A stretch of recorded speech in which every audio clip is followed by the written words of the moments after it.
നമസ്കാരം. ആനന്ദ് ഇന്റർനാഷണൽ ന്യൂസിലേക്ക് സ്വാഗതം. പ്രധാന വാർത്തകൾ. കീർ സ്റ്റാർമർക്ക് മറ്റു തിരിച്ചടി. തങ്ങളുടെ ഭരണകാലത്ത് മോഷണവും കൊള്ളയും വർദ്ധിച്ചതായി സംബന്ധിച്ച് ലേബർ എംപിമാർ. 2024-25 കാലഘട്ടത്തിൽ കൊള്ളകളിൽ വർധനമുണ്ടായത് 13%. ജൂണിൽ അവസാനിക്കുന്ന ഒരു വർഷക്കാലത്തിനിടയിൽ പോലീസ് രജിസ്റ്റർ ചെയ്തിട്ടുള്ളത് ഇത്തരത്തിലുള്ള 5,29,994 കേസുകൾ. പോലീസ് പട്രോളിംഗ് കൂടുതൽ ശക്തമാക്കണമെന്നും ആവശ്യം. UK-യിൽ കഴിഞ്ഞ വർഷം ഏറ്റവും അധികം ഇമിഗ്രേഷൻ റെയ്ഡുകൾ നടന്നത് ലണ്ടനിൽ എന്ന് ഞെട്ടിക്കുന്ന വെളിപ്പെടുത്തൽ. 2025 തലസ്ഥാനത്തെ വിവിധ ബിസിനസ് സ്ഥാപനങ്ങളിൽ ഇമിഗ്രേഷൻ ഉദ്യോഗസ്ഥർ അറസ്റ്റ് ചെയ്തത് 2,772 പേരെ. ബ്രിട്ടനിൽ ആകെ നടന്നത് 12,791 റെയ്ഡുകൾ. ഏറ്റവും കൂടുതൽ റെയ്ഡുകളും അറസ്റ്റും നടന്നത് അതിഥി സർക്കാർ മേഖലയിൽ നിന്ന്. അനധികൃത കുടിയേറ്റക്കാരെ രാജ്യത്ത് നിന്ന് നീക്കം ചെയ്യുന്നതിൽ സർക്കാർ ഏറെ നേട്ടങ്ങൾ ഉണ്ടാക്കിയെന്ന് home secretary Shabana Mahmood. 2026 April മുതൽ പ്രാബല്യത്തിൽ വരുന്ന വെഹിക്കിൾ എക്സൈസ് ഡ്യൂട്ടിയിലെ മാറ്റങ്ങളെക്കുറിച്ചുള്ള വിശദാംശങ്ങൾ പുറത്തുവിട്ട ധനകാര്യ വകുപ്പ്. ഡ്യൂട്ടി നിരക്കിൽ വലിയ വർധന ഉണ്ടാവുക പെട്രോൾ ഡീസൽ കാർ ഉടമകൾക്ക് ടൊയോട്ട, ഫോർഡ് തുടങ്ങിയ മോഡലുകളെ വർധനവിന് പ്രതികൂലമായി ബാധിക്കും. യുക്രൈൻ റഷ്യ യുദ്ധം അവസാനിപ്പിക്കാനായി ഉടൻ തന്നെ കരാറിലെത്തണമെന്ന് US പ്രസിഡന്റ് ഡൊണാൾഡ് ട്രംപ്. ചർച്ചകൾ നടത്തി അടുത്ത മാസത്തോടെ സമാധാന കരാർ ഒപ്പിടാൻ US സമ്മർദ്ദം ആരംഭിച്ചത് റഷ്യൻ പ്രസിഡന്റ് വ്ളാഡിമിർ പുടിന്റെ ജനറൽ വെടിവയ്പിൽ കൊല്ലപ്പെട്ടതോടെ. അബുദാബിയിൽ വെച്ച് നടന്ന ചർച്ചകളിൽ യുക്രൈനും US തമ്മിൽ ഇക്കാര്യത്തിൽ യോജിപ്പിലെത്തിയെന്നും റഷ്യയുടെ നിലപാടിനായാണ് ഇനി കാത്തിരിക്കുന്നതെന്നും സൂചന. ഇന്ത്യയും അമേരിക്കയും പ്രഖ്യാപിച്ച ഇടക്കാല വ്യാപാര കരാർ വ്യവസായങ്ങൾ ഉൾപ്പെടെ കയറ്റുമതി രംഗത്ത് ഒട്ടേറെ മേഖലകൾക്ക് വലിയ കരുത്ത് നൽകും. ഇരു രാജ്യങ്ങളും ലക്ഷ്യമിടുന്നത് 5 വർഷം കൊണ്ട് $50,000 കോടി ഉഭയകക്ഷി വ്യാപാരം. സുപ്രധാന മേഖലകളിൽ സുരക്ഷ ഒരുക്കിയുള്ളതാണ് പുതിയ കരാറെന്ന് കേന്ദ്ര സർക്കാർ. ഇന്ത്യ US ഇടക്കാല വ്യാപാര കരാറിനെതിരെ പ്രതിഷേധം ശക്തമാക്കി കർഷക സംഘടനകൾ. ഫെബ്രുവരി 12-ന് രാജ്യമൊട്ടാകെ പ്രതിഷേധം. ശബരിമല സ്വർണ്ണക്കടത്ത് കേസിലെ മുഖ്യപ്രതി ഉണ്ണികൃഷ്ണൻ പോറ്റിയും മുൻ ദേവസ്വം വകുപ്പ് മന്ത്രി കടകംപള്ളി സുരേന്ദ്രനും ഒരുമിച്ചുള്ള കൂടുതൽ ചിത്രങ്ങൾ പുറത്ത്. ഒന്നിലധികം തവണ കടകംപള്ളി പോറ്റിയുടെ വീട്ടിലെത്തിയെന്ന് സൂചന. ഇരുവരും തമ്മിൽ അടുത്ത ബന്ധമുണ്ടെന്ന് അഭ്യൂഹം. കടകംപള്ളി സുരേന്ദ്രനെതിരെ അന്വേഷണം ശക്തമാക്കി SIT. നെടുമ്പറമ്പിൽ ക്രെഡിറ്റ് സിൻഡിക്കേറ്റിനെതിരായ കള്ളപ്പണ കേസിൽ ആന്റോ ആന്റണിക്കെതിരെ ED അന്വേഷണം. പത്തനംതിട്ട MP ആന്റോ ആന്റണിക്ക് 2 കോടി രൂപ കൈമാറിയെന്ന NTS ഉടമ NM രാജുവിന്റെ വെളിപ്പെടുത്തലാണ് ED അന്വേഷണം. NM രാജു തുക കൈമാറിയിട്ടുണ്ടെങ്കിൽ ഈ പണം കുറ്റകൃത്യത്തിൽ നിന്നുള്ള പണമായി കണക്കാക്കേണ്ടി വരുമെന്ന് ED. NM രാജുവിനെ വീണ്ടും ചോദ്യം ചെയ്യും. കഴിഞ്ഞ വർഷം UK-യിൽ ഏറ്റവും അധികം ഇമിഗ്രേഷൻ റെയ്ഡുകൾ നടന്നത് ലണ്ടനിലായിരുന്നു എന്ന് കണക്കുകൾ വ്യക്തമാക്കുന്നു. 2025 തലസ്ഥാനത്തെ വിവിധ ബിസിനസ് സ്ഥാപനങ്ങളിലായി 2,715 തവണയാണ് ഇമിഗ്രേഷൻ ഉദ്യോഗസ്ഥർ സന്ദർശിച്ചത്. തൊട്ടു മുമ്പത്തെ വർഷത്തേക്കാൾ 700 സന്ദർശനങ്ങൾ കൂടുതലാണിത്. ഇതിനെല്ലാം കൂടി 2,172 പേരെ അറസ്റ്റ് ചെയ്തതായും ഹോം ഡിപ്പാർട്ട്മെന്റ് കണക്കുകൾ പറയുന്നു. ബ്രിട്ടനിൽ ആകെ നടന്നത് 12,791 റെയ്ഡുകളാണ്. ഇതിൽ 8,971 പേർ അറസ്റ്റിലായി. എന്നാൽ ഇതിൽ 2,251 പേരെ മാത്രമാണ് തടവിലാക്കിയതെന്നും 1,087 പേരെ മാത്രമാണ് നാട് കടത്തിയെന്നും രേഖകളിൽ പറയുന്നു. എന്നിരുന്നാലും ഇത് 2024 കണക്കുകളെ അപേക്ഷിച്ച് കൂടുതലാണ്. 2024 പേരെ തടവിലാക്കുകയും 1,042 പേരെ നാട് കടത്തുകയും ചെയ്തിരുന്നു. റെസ്റ്റോറന്റുകൾ, ടേക്ക് എവേകൾ, കഫേകൾ എന്നിവിടങ്ങളിലാണ് അനധികൃത കുടിയേറ്റക്കാരെ കൂടുതലായി ജോലിക്ക് നിയമിച്ചിരിക്കുന്നതെന്നും ഹോം ഡിപ്പാർട്ട്മെന്റിന്റെ കണക്കുകൾ കാണിക്കുന്നു. ഏറ്റവും കൂടുതൽ റെയ്ഡുകൾ നടന്നതും ഏറ്റവും അധികം പേരെ അറസ്റ്റ് ചെയ്തതും അതിഥി സൽക്കാര മേഖലയിൽ നിന്നാണെന്നും കണക്കുകൾ വ്യക്തമാക്കുന്നു. നെയിൽ ബാർ, ബാർബർ ഷോപ്പുകൾ, ഡെലിവറി സേവനം എന്നിവിടങ്ങളിലും അനധികൃത തൊഴിലാളികൾ ധാരാളമായി ജോലി ചെയ്യുന്നുണ്ട്. അതിനിടെ അപേക്ഷ നിരസിക്കപ്പെട്ടവരും ക്രിമിനൽ കുറ്റവാളികളുമായി 50ഓളം പേരെ നാട് കടത്തുന്നതിന്റെ വീഡിയോ ദൃശ്യങ്ങൾ ഹോം ഡിപ്പാർട്ട്മെന്റ് ഷെയർ ചെയ്തിട്ടുണ്ട്. മാത്രമല്ല, തെരഞ്ഞെടുപ്പിൽ അധികാരത്തിലെത്തിയതിനു ശേഷം 15,000-ലധികം പേരെ നാട് കടത്തിയതായും അവർ അവകാശപ്പെടുന്നു. മയക്കുമരുന്ന്, സാമ്പത്തിക തട്ടിപ്പുകൾ, മോഷണം, ആയുധവുമായി ബന്ധപ്പെട്ട കേസുകൾ തുടങ്ങിയവയിൽ ഉൾപ്പെട്ടവരെയാണ് നാട് കടത്തിയിരിക്കുന്നത്. അനധികൃത കുടിയേറ്റക്കാരെ രാജ്യത്ത് നിന്ന് നീക്കം ചെയ്യുന്നതിന് സർക്കാർ ഏറെ നേട്ടങ്ങൾ ഉണ്ടാക്കിയെന്നതാണ് ഇത് സൂചിപ്പിക്കുന്നതെന്ന് ഹോം സെക്രട്ടറി ഷബാന മഹ്മൂദ് അവകാശപ്പെട്ടു. സ്റ്റാർമർ സർക്കാർ അധികാരത്തിലെത്തിയതിനു ശേഷം 60,000-ഓളം അനധികൃത കുടിയേറ്റക്കാർ ബ്രിട്ടൻ വിട്ടതായും അവർ പറഞ്ഞു. ഇതിൽ 43,000 പേരോളം സ്വമേധ തിരിച്ചുപോയവരാണ്. വോളണ്ടറി റിട്ടേൺ പദ്ധതിക്ക് കീഴിൽ ഉൾപ്പെടുത്തി 3,000 പൗണ്ടിന്റെ വൺ ടൈം പേയ്മെന്റ് വാങ്ങിയാണ് അവർ സ്വമേധയാ സ്വന്തം രാജ്യങ്ങളിലേക്ക് തിരികെ പോയത്. അതിനിടെ ഇംഗ്ലണ്ടിലെയും വെയിൽസിലെയും ജയിലുകളിൽ 10,700-ഓളം വിദേശ കുറ്റവാളികൾ ഉണ്ടെന്ന് വിമർശകർ ചൂണ്ടിക്കാട്ടുന്നു. മൊത്തം തടവുകാരുടെ 12.3% വരും ഇത്. ചെറിയ അനങ്ങളിൽ വരുന്നവരെ നീക്കം ചെയ്യുന്നതിലും സർക്കാർ പരാജയമാണെന്ന് പ്രതിപക്ഷം ആരോപിക്കുന്നു. ഇതാദ്യമായി വീടുകളുടെ ശരാശരി വില 3 ലക്ഷം പൗണ്ടിന് മുകളിലായി ഉയർന്നു. ഹാലിഫാക്സ് ആണ് ഇക്കാര്യം വെളിപ്പെടുത്തിയിരിക്കുന്നത്. UK-യിലെ ഏറ്റവും വലിയ മോർട്ട്ഗേജ് സേവനദാതാവായ ഹാലിഫാക്സിന്റെ കണക്കുകൾ പ്രകാരം ജനുവരിയിൽ വീടുകളുടെ ശരാശരി വില 3,77,000 പൗണ്ട് ആയിരുന്നു. ഗൃഹവിപണിയുടെ ചരിത്രത്തിലെ ഒരു നാഴികക്കല്ലാണ് ഈ സംഭവമെന്ന് അവർ അവകാശപ്പെടുന്നു. എന്നാൽ 2022 മുതൽ തന്നെ വേതന വർധനവിനനുസരിച്ചുള്ള വർധനവ് വീട് വിലയിൽ ഉണ്ടാകുന്നില്ല എന്നതിനാൽ കൂടുതൽ പേർക്ക് ഇപ്പോൾ താങ്ങാവുന്ന വിലയിൽ വീടുകൾ വാങ്ങാൻ കഴിയുമെന്നും അവർ പറയുന്നു. അതിനിടയിൽ ആദ്യ വീട് വാങ്ങുന്നവരെ തങ്ങളുടെ അടുത്തെത്തിക്കാനുള്ള മോർട്ട്ഗേജ് കമ്പനികളുടെ മത്സരവും ശക്തമായിട്ടുണ്ട്. നിരവധി പുതിയ ഡീലുകളാണ് വളരെ ചെറിയ ഡെപ്പോസിറ്റോടെ വിവിധ കമ്പനികൾ ആവിഷ്കരിച്ചിരിക്കുന്നത്. മാത്രമല്ല, ഈ വർഷം ഇനിയും അടിസ്ഥാന പലിശ നിരക്കിൽ കുറവുണ്ടാകുമെന്ന് ബാങ്ക് ഓഫ് ഇംഗ്ലണ്ടും സൂചനകൾ നൽകിയിട്ടുണ്ട്. ഇത് മോർട്ട്ഗേജ് നിരക്കുകൾ ഇനിയും കുറയാൻ ഇടയാക്കും. അതേസമയം വീടുകളുടെ വിലയിൽ ഉണ്ടാകുന്ന വർധനവ് നിലവിലെ വീട്ടുടമസ്ഥർക്ക് ഗുണകരമാവുമെങ്കിലും വീടുകൾ വാങ്ങാൻ ഉദ്ദേശിക്കുന്നവർക്ക് ഇത് തങ്ങളുടെ സ്വപ്നം യാഥാർത്ഥ്യത്തിലേക്ക് എത്തിക്കുന്നതിന് കൂടുതൽ തടസ്സമാകുമെന്ന വാദവും ഉയരുന്നുണ്ട്. 2026 ഏപ്രിൽ മുതൽ പ്രാബല്യത്തിൽ വരുന്ന വെഹിക്കിൾ എക്സൈസ് ഡ്യൂട്ടിയിലെ മാറ്റങ്ങളെ കുറിച്ചുള്ള വിശദാംശങ്ങൾ ധനകാര്യ വകുപ്പ് പുറത്തുവിട്ടു. പെട്രോൾ, ഡീസൽ കാർ ഉടമകൾക്കാണ് ഡ്യൂട്ടി നിരക്കിൽ വലിയ വർധന ഉണ്ടാകുക. ഏറെ മലിനീകരണത്തിനിടയാക്കുന്ന കാറുകളുടെ ആദ്യ വർഷ നികുതി 5690 പൗണ്ട് വരെ ആകുമെന്നാണ് പ്രതീക്ഷിക്കുന്നത്. ചില വാഹനങ്ങളുടെ കാര്യത്തിൽ നികുതിയിൽ 2745 പൗണ്ട് വരെ വർധനവ് അനുഭവപ്പെട്ട കഴിഞ്ഞ വർഷം പ്രഖ്യാപിച്ച വെഹിക്കിൾ എക്സൈസ് ഡ്യൂട്ടിയിലെ മാറ്റങ്ങൾക്ക് പുറമെയാണിത്. ടൊയോട്ട, ഫോർഡ് തുടങ്ങിയ പ്രമുഖ നിർമ്മാതാക്കളുടെ ചില മോഡലുകളെ ഈ വർധനവ് പ്രതികൂലമായി ബാധിക്കും. സമാനമായ രീതിയിൽ BMW, മെഴ്സഡസ്, ഓഡി തുടങ്ങിയ പ്രീമിയം ബ്രാൻഡുകളെയും ഇത് ബാധിക്കും. കിലോമീറ്ററിൽ 225 ഗ്രാമിലധികം കാർബൺ ഡൈ ഓക്സൈഡ് പുറന്തള്ളുന്ന വാഹനങ്ങൾക്കാണ് വെഹിക്കിൾ എക്സൈസ് ഡ്യൂട്ടി നിരക്കുകൾ ബാധകമാകുക. 226 മുതൽ 255 ഗ്രാം വരെ കാർബൺ ഡൈ ഓക്സൈഡ് പുറന്തള്ളുന്ന വാഹനങ്ങൾക്ക് നിലവിലുള്ള 735 പൗണ്ട് ഡ്യൂട്ടി 760 പൗണ്ടായി ഉയരും. അതിന് മുകളിലുള്ള ബ്രാൻഡിൽ ഉൾപ്പെടുന്ന വാഹനങ്ങൾക്ക് നിലവിൽ 750 പൗണ്ട് ഉള്ളത് 790 പൗണ്ടായി വർദ്ധിക്കും. തങ്ങളുടെ ഭരണകാലത്ത് കടകളിൽ നിന്നുള്ള മോഷണവും കൊള്ളയും വർദ്ധിച്ചതായി ലേബർ എംപിമാർ തന്നെ സമ്മതിച്ചെന്ന കീർ സ്റ്റാർമർ മറ്റൊരു തിരിച്ചടിയായിരിക്കുകയാണ്. ഇത്തരത്തിലുള്ള കുറ്റകൃത്യങ്ങൾ തടയാൻ പോലീസ് സേനയ്ക്ക് ഏത് തരത്തിലുള്ള സഹായമാണ് നൽകുന്നതെന്ന് ഈ വർഷം ആദ്യം ലേബർ എംപിയായ വെൻഡി മോട്ടർ ഹോം പോലീസിനോട് ചോദിച്ചിരുന്നു. ഇപ്പോഴിതാ 2024-25 കാലഘട്ടത്തിൽ കടകളിലെ കൊള്ളകളിൽ 13% വർധനവ് ഉണ്ടായതായി മറ്റൊരു ലേബർ എംപിയായ സാറ ജോൺസും സമ്മതിച്ചിരിക്കുന്നു. 2025 ജൂണിൽ അവസാനിക്കുന്ന ഒരു വർഷക്കാലത്തിനിടയിൽ ഇത്തരത്തിലുള്ള 5,29,994 കേസുകളാണ് പോലീസ് രജിസ്റ്റർ ചെയ്തിട്ടുള്ളത്. തൊട്ടു മുൻപത്തെ വർഷത്തേക്കാൾ 13% കൂടുതലാണിത്. അതുകൊണ്ട് തന്നെ പോലീസ് പട്രോളിംഗ് കൂടുതൽ ശക്തമാക്കണമെന്നും അവർ ആവശ്യപ്പെട്ടു.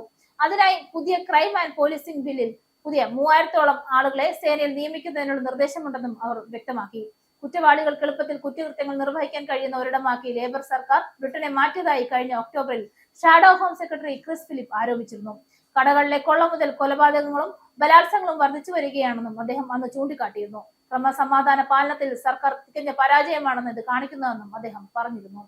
UK-യിൽ ബേബി ഫോർമുല കഴിച്ച നിരവധി കുട്ടികൾ രോഗബാധിതരായി ആശുപത്രിയിൽ പ്രവേശിപ്പിക്കപ്പെട്ടതിനെ തുടർന്ന് ഡാനോൺ അവരുടെ ആപ്മാറ്റിൽ, Cow and Gate infant formula എന്നിവയുടെ കൂടുതൽ ബാച്ചുകൾ വിപണിയിൽ നിന്നും പിൻവലിക്കുകയാണ്.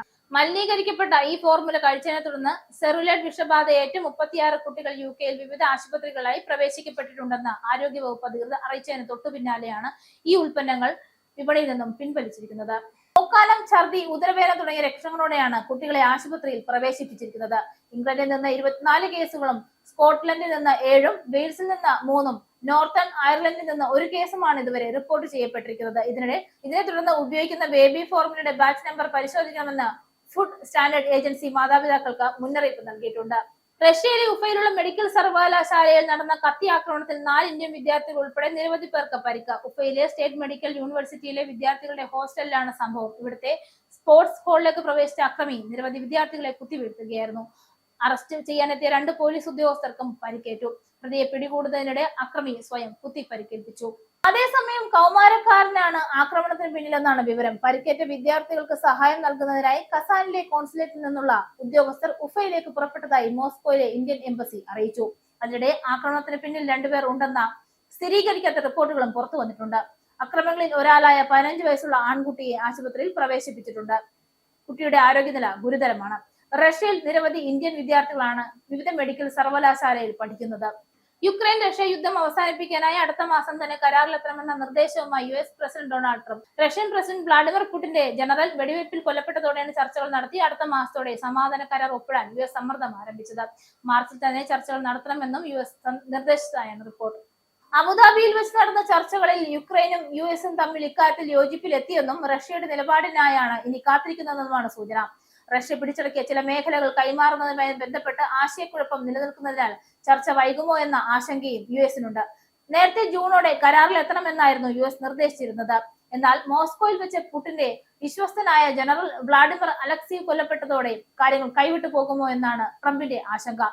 സൈനിക ജനറലിനെ വെടിവെച്ചു കൊന്നതിന് പിന്നിൽ യുക്രൈനാണെന്ന് റഷ്യയുടെ ആരോപണം. എന്നാൽ യുക്രൈൻ ഈ ആരോപണത്തെ കുറിച്ച് ഇതുവരെ പ്രതികരിച്ചിട്ടില്ല. റഷ്യൻ തലസ്ഥാനമായ മോസ്കോയിൽ വെച്ചാണ് ജനറൽ അലക്സീവിനെ വെടിവെച്ച് കൊലപ്പെടുത്തിയത്. അതേസമയം പിടിച്ചെടുത്ത പ്രദേശങ്ങൾ വിട്ടുകൊടുത്തില്ലെങ്കിലും മാർച്ചിൽ തന്നെ ഇരു രാജ്യങ്ങൾക്കിടയിൽ സമാധാനം പുനഃസ്ഥാപിക്കാനാണ് യുഎസിന്റെ നീക്കമെന്നും രാജ്യാന്തര മാധ്യമങ്ങൾ റിപ്പോർട്ട് ചെയ്യുന്നു. പ്രസിഡന്റ് ഡൊണാൾഡ് ട്രംപ് ശക്തമാക്കിയ കുടിയേറ്റ നടപടികളുടെ ഭാഗമായി യുഎസ് ആഭ്യന്തര സുരക്ഷാ വകുപ്പ് തയ്യാറാക്കിയ വേഴ്സ്റ്റ് ഓഫ് ദ വേഴ്സ്റ്റ് കുറ്റവാളി പട്ടികയിൽ 89 ഇന്ത്യക്കാരും ഉൾപ്പെട്ടതായി റിപ്പോർട്ട്. കൊലപാതകം, ലൈംഗിക കുറ്റകൃത്യങ്ങൾ, മയക്കുമരുന്ന് കടത്ത തുടങ്ങിയ ഗുരുതര കുറ്റകൃത്യങ്ങളിൽ കുറ്റക്കാരായി കണ്ടെത്തപ്പെട്ട ഏകദേശം 25,000 അനധികൃത കുടിയേറ്റക്കാരുടെ വിവരങ്ങളാണ് DHS പൊതുജനങ്ങൾക്കായി പ്രസിദ്ധീകരിച്ചിരിക്കുന്നത്. യുഎസ് ഇമിഗ്രേഷൻ ആൻഡ് കസ്റ്റംസ് എൻഫോഴ്സ്മെന്റും കസ്റ്റംസ് ആൻഡ് ബോർഡർ പ്രൊട്ടക്ഷനും അറസ്റ്റ് ചെയ്തവരുടെ പേര്, ചിത്രം, ദേശീയത, ചെയ്ത കുറ്റകൃത്യങ്ങൾ എന്നിവ ഉൾപ്പെട്ട ഡാറ്റാബേസ് ആണ് wow.dhs.gov വഴി പുറത്തുവിട്ടത്. അമേരിക്കൻ സമൂഹത്തെ ഭീതിയിലാഴ്ത്തിയ അപകടകാരികളായ കുറ്റവാളികളെയാണ് തെരുവുകളിൽ നിന്ന് നീക്കുന്നതെന്ന് DHS വ്യക്തമാക്കി. തെരഞ്ഞെടുപ്പ് പ്രചാരണ കാലത്ത് വാഗ്ദാനം ചെയ്തതുപോലെ അനധികൃത കുടിയേറ്റത്തിനെതിരായ കടുത്ത നടപടികളോടെയാണ് ട്രംപ് 2ാം കാലാവധി ആരംഭിച്ചത്. അധികാരമേറ്റ ആദ്യ ദിനം തന്നെ തെക്കൻ അതിർത്തിയിൽ ദേശീയ അടിയന്തരാവസ്ഥ പ്രഖ്യാപിച്ച ട്രംപ് കൂടുതൽ സൈനികരെ വിന്യസിക്കുമെന്നും ക്രിമിനൽ ഏലിയൻസിനെ നാടുകടത്തുമെന്നും പ്രഖ്യാപിച്ചിരുന്നു. അതേസമയം വിവിധ സംസ്ഥാനങ്ങളിലുണ്ടായ കുടിയേറ്റ റെയ്ഡുകൾ അക്രമാസക്തമായതോടെ ഡെമോക്രാറ്റുകൾ ഉൾപ്പെടെയുള്ള രാഷ്ട്രീയ വൃത്തങ്ങളിൽ പ്രതിഷേധം ശക്തിപ്പെടുകയാണ്. CBP ഉദ്യോഗസ്ഥർക്ക് ബോഡി ക്യാമറയും തിരിച്ചറിയൽ കാർഡും നിർബന്ധമാക്കണമെന്നടക്കമുള്ള ആവശ്യങ്ങൾ ഉന്നയിച്ച് സെനറ്റ് ഡെമോക്രാറ്റുകൾ DHS ഫണ്ടിംഗ് തടഞ്ഞുവെച്ചിരിക്കുകയാണ്. അമേരിക്കൻ മുൻ പ്രസിഡന്റ് ബരാക് ഒബാമയെയും മുൻ ഫസ്റ്റ് ലേഡി മിഷേൽ ഒബാമയെയും കുരങ്ങുകളായി ചിത്രീകരിക്കുന്ന വംശീയ വീഡിയോ തന്റെ ട്രൂത്ത് സോഷ്യൽ അക്കൗണ്ടിൽ പങ്കുവച്ച സംഭവത്തിൽ മാപ്പ് പറയാൻ അമേരിക്കൻ പ്രസിഡന്റ് ഡൊണാൾഡ് ട്രംപ് വിസമ്മതിച്ചു. വീഡിയോ പൂർണ്ണമായി കണ്ട ശേഷമല്ല പോസ്റ്റ് ചെയ്തതെന്നും താൻ യാതൊരു തെറ്റും ചെയ്തിട്ടില്ലെന്നും ട്രംപ് അവകാശപ്പെട്ടു. മാധ്യമങ്ങളോട് സംസാരിച്ച ട്രംപ് താൻ ആദ്യ ഭാഗം മാത്രമാണ് കണ്ടതെന്നും മുഴുവൻ വീഡിയോയും കണ്ടിട്ടില്ലെന്നും പറഞ്ഞു. വീഡിയോ അപ്ലോഡ് ചെയ്യാൻ ജീവനക്കാർക്ക് കൈമാറിയതാണെന്നും അവരും പൂർണ്ണമായി വീഡിയോ കണ്ടിട്ടില്ലെന്നുമാണ് ട്രംപിന്റെ വിശദീകരണം. ഫെബ്രുവരി 5 പോസ്റ്റ് ചെയ്ത വീഡിയോ ഏകദേശം 1 മിനിറ്റ് ദൈർഘ്യമുള്ളതാണ്. 2020 തിരഞ്ഞെടുപ്പിൽ ജോ ബൈഡനോട് ട്രംപ് തോറ്റെന്ന വിഷയത്തിൽ ഗൂഢാലോചന സിദ്ധാന്തങ്ങൾ ആവർത്തിക്കുന്ന ഈ ക്ലിപ്പിന്റെ അവസാന ഭാഗത്ത് ബരാക് ഒബാമയുടെയും മിഷേൽ ഒബാമയുടെയും മുഖങ്ങൾ കുരങ്ങുകളുടെ ശരീരത്തിൽ സൂപ്പർ ഇമ്പോസ് ചെയ്ത് കാണിക്കുകയും പശ്ചാത്തലത്തിൽ ദി ലയൺ സ്ലീപ്സ് ടുനൈറ്റ് എന്ന ഗാനം ഉപയോഗിക്കുകയും ചെയ്തിരുന്നു. ഇതാണ് വ്യാപകമായ വിമർശനങ്ങൾക്ക് കാരണമായത്. വീഡിയോ ഏകദേശം 12 മണിക്കൂറോളം ഓൺലൈനിൽ തുടർന്നതിന് ശേഷമാണ് നീക്കം ചെയ്തത്. തുടക്കത്തിൽ വൈറ്റ് ഹൗസ് വിമർശനങ്ങളെ കൃത്യമായി കോപ്രകടനം എന്ന് തള്ളിക്കളഞ്ഞെങ്കിലും പിന്നീട് ഒരു ജീവനക്കാരന്റെ പിഴവാണ് വീഡിയോ പോസ്റ്റ് ചെയ്യാൻ കാരണമായതെന്ന് വ്യക്തമാക്കുകയും ചെയ്തു. ഒരു വൈറ്റ് ഹൗസ് ജീവനക്കാരൻ തെറ്റിദ്ധരിച്ചാണ് പോസ്റ്റ് പങ്കുവച്ചതെന്നും അത് നീക്കം ചെയ്തിട്ടുണ്ടെന്നും ഒരു ഉദ്യോഗസ്ഥൻ AFPയോട് പറഞ്ഞു. ട്രംപിനെ കാട്ടിലെ രാജാവായും ഡെമോക്രാറ്റുകളെ ദി ലയൺ കിങ് സിനിമയിലെ കഥാപാത്രങ്ങളായും ചിത്രീകരിക്കുന്ന ഒരു ഇന്റർനെറ്റ് മീം വീഡിയോയിൽ നിന്നുള്ളതാണ് ദൃശ്യങ്ങളെന്ന് White House press secretary Karoline Leavitt നേരത്തെ വിശദീകരിച്ചിരുന്നു. അമേരിക്കൻ ജനതയ്ക്ക് യഥാർത്ഥത്തിൽ പ്രാധാന്യമുള്ള കാര്യങ്ങളിൽ ശ്രദ്ധ കേന്ദ്രീകരിക്കണമെന്ന് മാധ്യമങ്ങളോടും അവർ ആവശ്യപ്പെട്ടു. എന്നാൽ രാജ്യത്തിന്റെ ആദ്യ കറുത്ത വർഗ്ഗക്കാരനായ പ്രസിഡന്റിനെ വംശീയമായി ചിത്രീകരിക്കുന്നത് ഗുരുതര വിഷയമാണെന്ന വിമർശനവും ശക്തമായി ഉയർന്നു. ഡെമോക്രാറ്റുകൾ ഈ പോസ്റ്റിനെ ശക്തമായി അപലപിച്ചു. മുൻ vice president Kamala Harris white ഹൗസിന്റെ വിശദീകരണം വിശ്വസനീയമല്ലെന്ന് പറഞ്ഞു. ഡൊണാൾഡ് ട്രംപ് ആരാണെന്നും അദ്ദേഹം എന്താണ് വിശ്വസിക്കുന്നതെന്നും തങ്ങൾക്കൊക്കെ വ്യക്തമാകണമെന്ന് കമല ഹാരിസ് എക്സ് പ്ലാറ്റ്ഫോമിൽ കുറിച്ചു. ഇനി പൗണ്ട്, യൂറോ, ഡോളർ, രൂപ ഇന്നത്തെ വിനിമയ നിരക്ക്. ഒരു പൗണ്ട് 123.26 ഇന്ത്യൻ രൂപ, ഒരു പൗണ്ട് 1.15 യൂറോ, ഒരു US ഡോളർ 90.58 ഇന്ത്യൻ രൂപ, ഒരു യൂറോ 107.2 ഇന്ത്യൻ രൂപ, ഒരു പൗണ്ട് 1.36 US ഡോളർ, ഒരു കനേഡിയൻ ഡോളർ 66.21 ഇന്ത്യൻ രൂപ. ഇനി ഒരു ഇടവേള.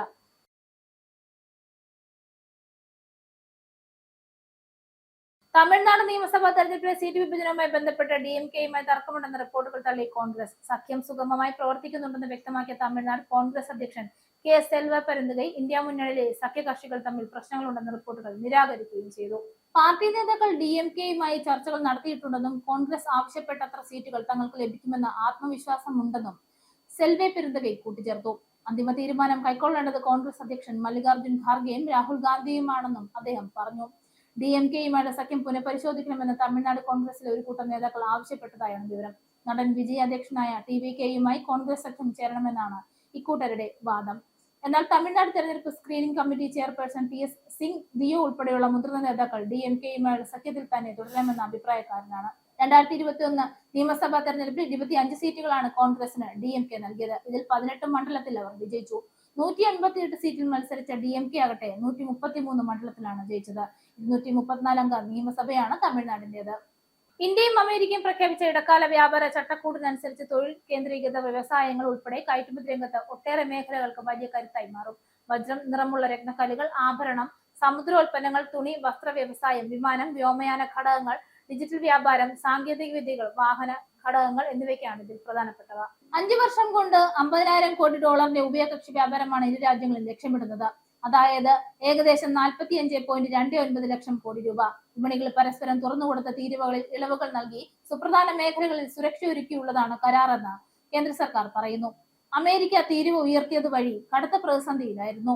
വജ്ര ആഭരണ നിർമ്മാണ രംഗത്തെ 8 ലക്ഷത്തോളം പേരുടെ തൊഴിൽ സംരക്ഷിക്കാൻ തീരുവ കുറയുന്നത് ഗുണകരമാകും. ഏറ്റവും വലിയ കയറ്റുമതി വിപണി എന്ന നിലയിൽ അമേരിക്കയുടെ തീരുവ ഈ മേഖലയ്ക്ക് നിർണായകമാണ്.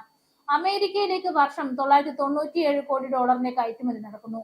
ഉയർന്ന തീരുവയിൽ നഷ്ടമായ വിപണി വീണ്ടെടുക്കാനായാൽ ഈ മേഖലയിൽ വലിയ കുതിപ്പാകും വരാനിരിക്കുന്നത്. അമേരിക്ക തീരുവ വർദ്ധിപ്പിച്ചതിനു ശേഷം തിരുപ്പൂരിലെ വസ്ത്രനിർമ്മാണ മേഖലയിൽ 15,000 മുതൽ 20,000 കോടി രൂപയുടെ നഷ്ടമുണ്ടായെന്നാണ് കണക്കാക്കുന്നത്.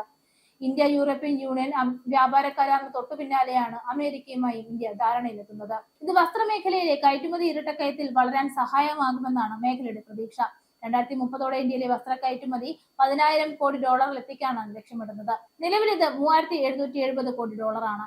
ഇന്ത്യ US ഇടക്കാല വ്യാപാര കരാറിനെതിരെ പ്രതിഷേധം അറിയിച്ച കർഷക സംഘടനകൾ ഫെബ്രുവരി 12 രാജ്യമൊട്ടാകെ പ്രതിഷേധിക്കുമെന്ന് സംയുക്ത കിസാൻ മോർച്ച ഉൾപ്പെടെയുള്ള കർഷക സംഘടനകൾ അറിയിച്ചു.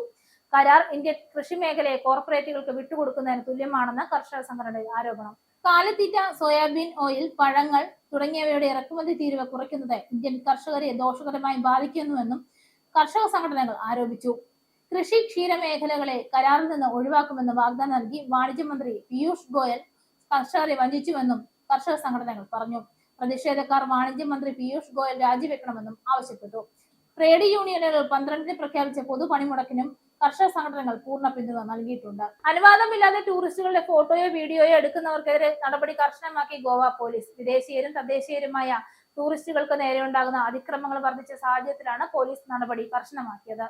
കഴിഞ്ഞ വെള്ളിയാഴ്ച ടൂറിസ്റ്റുകളെ ഉപദ്രവിച്ചതിനും അനുവാദമില്ലാതെ ഫോട്ടോ എടുത്തതിനും 2 തമിഴ്നാട് സ്വദേശികളെ പോലീസ് അറസ്റ്റ് ചെയ്തിരുന്നു. വടക്കൻ ഗോവയിലെ ബാഗ ബീച്ചിൽ നിന്നാണ് പോലീസ് ഇവരെ അറസ്റ്റ് ചെയ്തത്. വാറണ്ട് വേണ്ടാതെ തന്നെ അറസ്റ്റിലേക്ക് കടക്കാവുന്ന BNS-ലെ 170-ാം വകുപ്പ് ഉപയോഗിച്ചാണ് പോലീസ് ഇവരെ അറസ്റ്റ് ചെയ്തത്. കഴിഞ്ഞ വ്യാഴാഴ്ച വിദേശ വനിതയുടെ വീഡിയോ എടുത്തതിന് അലിസ്റ്റോ ലാബോ എന്നയാളെ പോലീസ് അറസ്റ്റ് ചെയ്തിരുന്നു. വിദേശ വനിത നീന്തുന്ന വീഡിയോയാണ് ഇയാൾ എടുത്തത്. പിന്നാലെ സമൂഹ മാധ്യമങ്ങളിൽ അടക്കം പ്രചരിപ്പിക്കുകയും ചെയ്തിരുന്നു. റഷ്യൻ വനിതയെ ഉപദ്രവിച്ചതിന് ഒഡീഷയിൽ നിന്നുള്ള 2 യുവാക്കളെയും പോലീസ് ഇത്തരത്തിൽ അറസ്റ്റ് ചെയ്തിരുന്നു. ഗോവയിൽ ഇത്തരം സംഭവങ്ങൾ വർദ്ധിച്ചു വരികയാണെന്നും പോലീസ് പറയുന്നു. കഴിഞ്ഞ കുറച്ച് ദിവസങ്ങളായി തദ്ദേശീയരും ഇന്ത്യക്കാരുമായ ടൂറിസ്റ്റുകൾ വിദേശികളെ ഫോട്ടോ എടുക്കാൻ നിർബന്ധിക്കുന്നതായി ശ്രദ്ധയിൽപ്പെട്ടിട്ടുണ്ടെന്നും കൂടുതലായി സ്ത്രീകളെയാണ് ഇവർ നിർബന്ധിക്കുന്നതെന്നും പോലീസ് പറയുന്നു. ഇത്തരത്തിൽ ഫോട്ടോ എടുക്കുന്നവരെ അറസ്റ്റ് ചെയ്യുമെന്നും 24 മണിക്കൂർ നേരത്തേക്ക് പിടിച്ചുവെക്കുന്നുമാണ് പോലീസ് പറയുന്നത്. സംസ്ഥാനത്തിന്റെ ടൂറിസം മുഖച്ഛായയ്ക്ക് ഇത് വലിയ കളങ്കം ഏൽപ്പിക്കുന്നുവെന്നും പോലീസ് പറയുന്നു. ബീച്ചുകളിൽ പെട്രോളിംഗ് ശക്തമാക്കിയിട്ടുണ്ട്. ശബരിമല സ്വർണ്ണക്കടത്ത് കേസിലെ മുഖ്യപ്രതി ഉണ്ണികൃഷ്ണൻ പോറ്റിയും മുൻ ദേവസ്വം വകുപ്പ് മന്ത്രി കടകംപള്ളി സുരേന്ദ്രനും ഒരുമിച്ചുള്ള കൂടുതൽ ചിത്രങ്ങൾ പുറത്ത്. ഒന്നിലധികം തവണ കടകംപള്ളി പോറ്റിയുടെ വീട്ടിലെത്തിയെന്നാണ് സൂചന. ഇരുവരും തമ്മിൽ അടുത്ത ബന്ധമുണ്ടെന്ന് വ്യക്തമാക്കുന്നതാണ് ചിത്രങ്ങൾ. ഉണ്ണികൃഷ്ണൻ പോറ്റിയുടെ വീട്ടിൽ ഒരു തവണ താൻ പോയിട്ടുണ്ടെന്നായിരുന്നു കടകംപള്ളി സുരേന്ദ്രൻ നേരത്തെ പറഞ്ഞത്. വീട്ടിൽ ഒരു ചടങ്ങ് നടക്കുന്നുണ്ടെന്ന് പറഞ്ഞ് ക്ഷണിച്ചതിന്റെ അടിസ്ഥാനത്തിലായിരുന്നു ഇതെന്നും അദ്ദേഹം വ്യക്തമാക്കിയിരുന്നു. ഇതുമായി ബന്ധപ്പെട്ട ചിത്രങ്ങളും അന്ന് പുറത്തു വന്നിരുന്നു. അതേസമയം ഉണ്ണികൃഷ്ണൻ പോറ്റിയുടെ പുളിമാത്തെ വീട്ടിൽ കടകംപള്ളി സുരേന്ദ്രൻ ഒന്നിലേറെ തവണ എത്തിയിട്ടുണ്ടെന്ന് പ്രദേശവാസി പറഞ്ഞിരുന്നു. ഇത് കടകംപള്ളി സുരേന്ദ്രൻ തള്ളി. എന്നാൽ പുറത്തു വന്ന പുതിയ ചിത്രങ്ങൾ വ്യക്തമാക്കുന്നത് കടകംപള്ളി സുരേന്ദ്രൻ ഒന്നിലേറെ തവണ ഉണ്ണികൃഷ്ണൻ പോറ്റിയുടെ വീട്ടിൽ പോയിട്ടുണ്ടെന്നാണ്. ശബരിമല സ്വർണ്ണക്കടത്തുമായി ബന്ധപ്പെട്ട് കടകംപള്ളി സുരേന്ദ്രന്റെ മൊഴി SIT രേഖപ്പെടുത്തിയിരുന്നു. ജനസംഖ്യാ വർധനയും ഭരണനിർവഹണത്തിലെ വെല്ലുവിളികളും പരിഗണിച്ച് ശാസ്ത്രീയ പഠനത്തിന്റെ അടിസ്ഥാനത്തിൽ കേരളത്തിലെ ജില്ലകളുടെ പുനർനിർണയം അനിവാര്യമാണെന്ന് സമസ്ത 100-ാം വാർഷിക സമ്മേളനം. സമസ്ത സെക്രട്ടറിയും വഖഫ് ബോർഡ് അംഗവുമായ K ഉമർ ഫൈസി മുക്കമാണ് ഈ ആവശ്യം ഉന്നയിച്ചുകൊണ്ടുള്ള പ്രമേയം അവതരിപ്പിച്ചത്. 45 ലക്ഷത്തിലധികം ജനങ്ങളുള്ള മലപ്പുറം ഉൾപ്പെടെയുള്ള വലിയ ജില്ലകളിൽ ഭരണയന്ത്രം കാര്യക്ഷമമായി ചലിപ്പിക്കുന്നതിനും വിഭവങ്ങൾ തുല്യമായി വിതരണം ചെയ്യുന്നതിനും പുതിയ ജില്ലാ രൂപവൽക്കരണം ആവശ്യമാണ്. ഭൂപ്രകൃതിയെയും യാത്രാക്ലേശവും കണക്കിലെടുത്ത് ഇടുക്കി, എറണാകുളം, പാലക്കാട് തുടങ്ങിയ ജില്ലകളിലും സമാന നിലപാടെടുക്കണമെന്ന് പ്രമേയം പറയുന്നു. 39 ലോക്സഭാ മണ്ഡലങ്ങളുടെ പരിധിയിൽ 38 ജില്ലകളിൽ തമിഴ്നാടിനെ മാതൃകയാക്കാവുന്നതാണ്. രാഷ്ട്രീയ താല്പര്യങ്ങൾക്കപ്പുറം ശാസ്ത്രീയ പഠനങ്ങളുടെ അടിസ്ഥാനത്തിൽ ജില്ലകളുടെ പുനർനിർണയം യാഥാർത്ഥ്യമാക്കാൻ ഭരണ പ്രതിപക്ഷ കക്ഷികൾ ഒരുമിച്ച് രംഗത്തിറങ്ങണമെന്ന് പ്രമേയം ആവശ്യപ്പെടുന്നു. നെടുമ്പറമ്പിൽ ക്രെഡിറ്റ് സിൻഡിക്കേറ്റിനെതിരായ കള്ളപ്പണക്കേസിൽ പത്തനംതിട്ട MP ആന്റോ ആന്റണിയിലേക്കും ED അന്വേഷണം. ആന്റോ ആന്റണിക്ക് 2019 2 കോടി രൂപ കൈമാറിയെന്ന NCS ഉടമ NM രാജുവിന്റെ വെളിപ്പെടുത്തലിലാണ് ED അന്വേഷണം NBയിലേക്കും നീളുന്നത്. പുതിയ വെളിപ്പെടുത്തലിന്റെ അടിസ്ഥാനത്തിൽ NM രാജുവിനെ ED ആദ്യം വിശദമായി ചോദ്യം ചെയ്യും. ഇയാളുടെ മൊഴിയും രേഖപ്പെടുത്തും. ഇതിന്റെ അടിസ്ഥാനത്തിൽ MBയെയും ED ചോദ്യം ചെയ്യും. NM രാജു തുക കൈമാറിയിട്ടുണ്ടെങ്കിൽ ഈ പണം കുറ്റകൃത്യത്തിൽ നിന്നുള്ള പണമായി കണക്കാക്കേണ്ടി വരുമെന്ന് EDയുടെ വിലയിരുത്തൽ. മാത്രമല്ല, ഈ പണം തെരഞ്ഞെടുപ്പ് പ്രചാരണത്തിന് ഉപയോഗിച്ചിട്ടുണ്ടെങ്കിൽ ഇത് തെരഞ്ഞെടുപ്പ് കണക്കിൽ ഉൾപ്പെടുത്തിയിട്ടുണ്ടോ എന്നും ED പരിശോധിക്കും. 2019 ആന്റോ ആന്റണിക്ക് തെരഞ്ഞെടുപ്പ് പ്രചാരണത്തിനായി 2 കോടി രൂപ നൽകിയെന്നായിരുന്നു NM രാജുവിന്റെ വെളിപ്പെടുത്തൽ. പലതവണ ആവശ്യപ്പെട്ടിട്ടും ഈ തുക തിരികെ നൽകിയില്ല. ആകെ 20 ലക്ഷം രൂപ മാത്രമാണ് തിരികെ നൽകിയത്. തന്ത്രിക്ക് തന്റെ സ്ഥാപനത്തിൽ അക്കൗണ്ടില്ലെന്നും NM രാജു പറഞ്ഞിരുന്നു. അതേസമയം NM രാജുവിന്റെ ആരോപണം ആന്റോ ആന്റണി MP നിഷേധിച്ചിരുന്നു. പണം സ്വീകരിച്ചെന്ന് MP പറഞ്ഞെങ്കിലും തുക എത്രയാണെന്ന് വ്യക്തമാക്കിയിരുന്നില്ല. മാത്രമല്ല, വാങ്ങിയ പണം താൻ തിരികെ നൽകിയതായും MP പറഞ്ഞിരുന്നു. കഴിഞ്ഞ വ്യാഴാഴ്ച നെടുമ്പറമ്പിൽ ക്രെഡിറ്റ് സിൻഡിക്കേറ്റ് എന്ന പണമിടപാട് സ്ഥാപനത്തിൽ ED റെയ്ഡ് നടത്തിയിരുന്നു. കൊച്ചി യൂണിറ്റിൽ നിന്നെത്തിയ സംഘമാണ് വ്യാഴാഴ്ച രാവിലെ 9 മുതൽ പരിശോധന നടത്തിയത്. സ്ഥാപന ഉടമ കുറ്റിപ്പുഴ നെടുമ്പറമ്പിൽ NM രാജുവിന്റെ വീട്ടിലും പരിശോധന നടത്തി.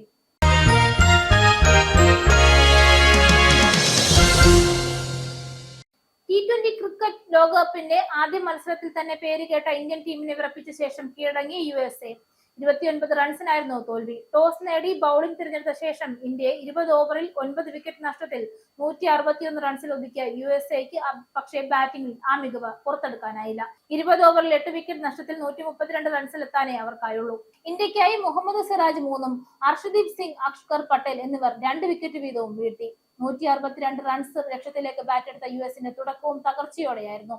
3.2 ഓവറിൽ 13 റൺസിനിടെ അവർക്ക് ആയത് ആൻഡ്രീസ് ഗസ്, ക്യാപ്റ്റൻ മൊണാങ് പട്ടേൽ, സായിചേത മുക്കാമല്ല എന്നിവരെ നഷ്ടമായി. എന്നാൽ 4ാം വിക്കറ്റിൽ 58 റൺസിന്റെ കൂട്ടുകെട്ടുണ്ടാക്കിയ മിലിന്ദ് കുമാർ, സഞ്ജയ് കൃഷ്ണമൂർത്തി സഖ്യം സ്കോർ 71-ലെത്തിച്ചു.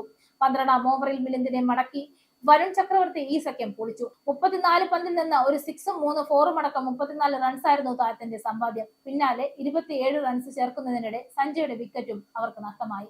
31 പന്തിൽ നിന്ന് 37 റൺസ് എടുത്ത താരത്തെ അഷ്കർ പട്ടേലാണ് വീഴ്ത്തിയത്.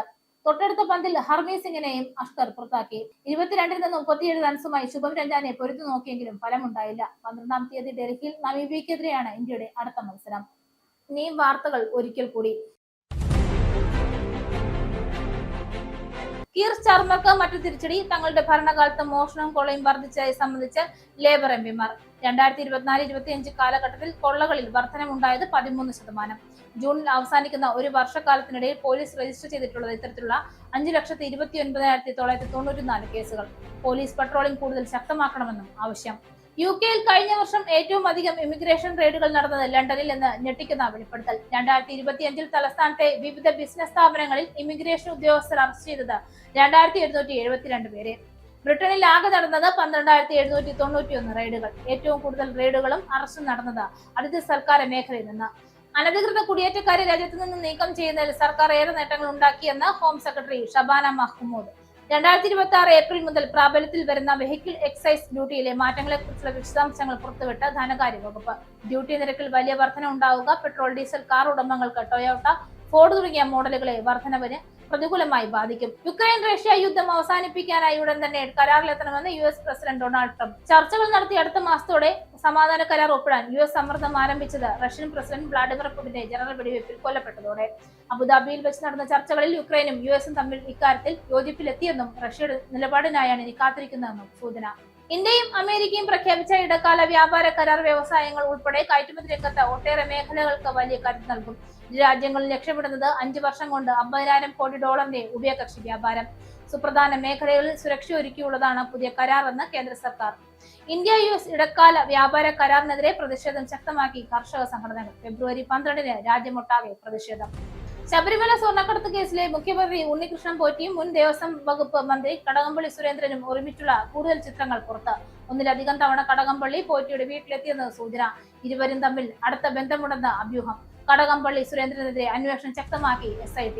നെടുമ്പറമ്പിൽ ക്രെഡിറ്റ് സിൻഡിക്കേറ്റിനെതിരായ കള്ളപ്പണ കേസിൽ ആന്റോ ആന്റണിക്കെതിരെ ED അന്വേഷണം. പത്തനംതിട്ട MP ആന്റോ ആന്റണിക്ക് 2 കോടി രൂപ കൈമാറിയെന്ന NTS ഉടമ NM രാജുവിന്റെ വെളിപ്പെടുത്തലാണ് ED അന്വേഷണം. NM രാജു തുക കൈമാറിയിട്ടുണ്ടെങ്കിൽ ഈ പണം കുറ്റകൃത്യത്തിൽ നിന്നുള്ള പണമായി കണക്കാക്കേണ്ടി വരുമെന്ന് ED. NM രാജുവിനെ വീണ്ടും ചോദ്യം ചെയ്യും. വാർത്തകൾ കഴിഞ്ഞു. നമസ്കാരം.